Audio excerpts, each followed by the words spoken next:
Si vous et votre communauté parlez de marché de carbone, c'est parce que vous avez appris que votre terre fait partie d'un plan visant à générer des crédits carbone. Ou peut-être souhaitez-vous simplement savoir si le marché de carbone peut constituer une source de revenus utile pour contribuer au développement de votre communauté. Dans mon territoire, un leader a déjà signé un accord pour vendre notre carbone sans passer par notre processus décisionnel traditionnel. Dans tous les scénarios, la question la plus importante à nous poser en premier lieu est la suivante. Quels sont nos droits? Certains de nos droits sont protégés par des lois et des normes nationales et internationales. Par exemple, les principes de consentement libre, informé et préalable, souvent désignés par l'acronyme CLIP. Les CLIP signifient que nos communautés doivent être consultées sur tout projet concernant nos terres et que nous avons le droit de donner notre consentement ou de refuser le projet. Dans ma communauté, un homme est venu avec une proposition de projet à faire signer et nous a dit que nous pouvions trouver des informations sur nos droits sur son site web. Mais les documents étaient dans une autre langue et il était trop lourd pour être téléchargé sur nos téléphones.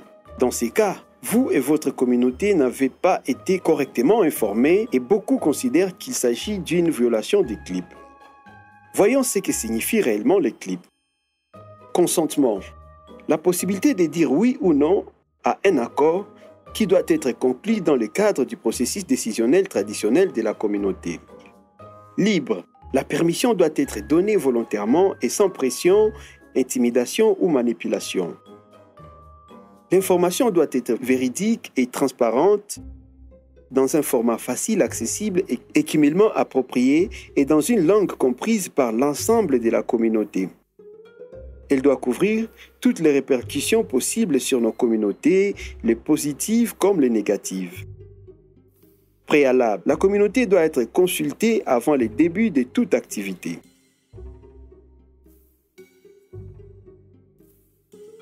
Ce point est important. Nos processus de gouvernance doivent être respectés. C'est notre droit.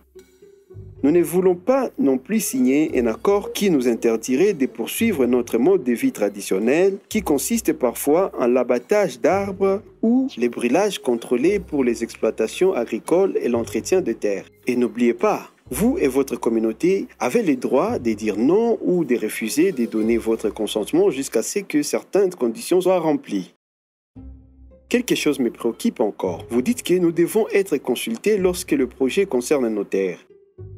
Nous ne possédons pas de titres de propriété pour la totalité de nos terres traditionnelles, mais celles-ci restent des territoires qui nous appartiennent. Nous protégeons ces forêts et si quelqu'un a l'intention de gagner de l'argent avec les ressources de nos terres, nous devons être impliqués.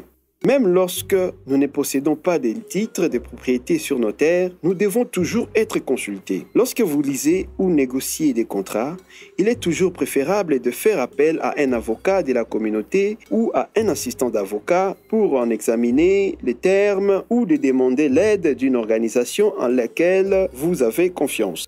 Qu'en est-il de l'indemnisation? Ne devrions-nous pas être indemnisés pour le rôle que nous jouons?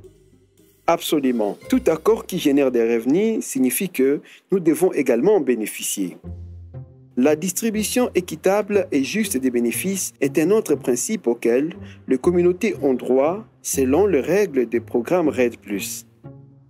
Dans ma communauté, ils ont proposé de nous acheter des outils électriques. Au début, cette idée a plu à certains d'entre nous. Mais après avoir tenu nos réunions et écouté les femmes et les anciens, nous avons décidé qu'il valait mieux investir dans des projets à long terme et des initiatives communautaires.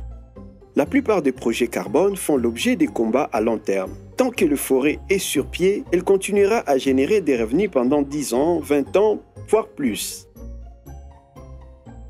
Si nous décidons d'autoriser la vente de notre carbone, nous devons nous assurer que les contrats nous offrent des avantages à long terme qui soutiennent les objectifs de notre communauté. L'existence d'un plan de développement communautaire écrit ou plan de vie approuvé par l'ensemble de la communauté facilite l'investissement de fonds.